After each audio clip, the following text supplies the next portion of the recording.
اعوذ باللہ من الشیطان الرجیم بسم اللہ الرحمن الرحیم الصلاۃ والسلام علیک یا سیدی یا رسول اللہ وعلی آلک و اصحابک یا سیدی یا حبیب اللہ۔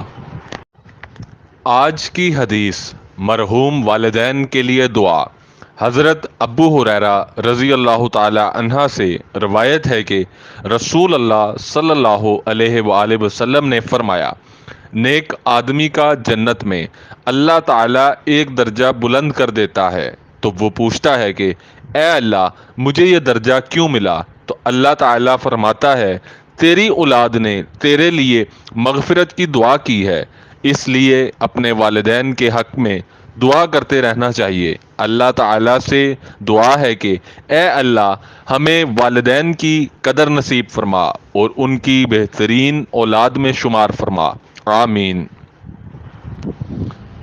اللہ اس شخص کو خوش رکھے جس نے میری حدیث کو سن کر یاد رکھا اور اسے دوسروں تک پہنچایا۔ مزید اسلامی ویڈیوز دیکھنے کے لیے ہمارے اسلامی چینل کو لائک کریں اور شیئر کریں اور سبسکرائب کریں۔ جزاک اللہ خیر۔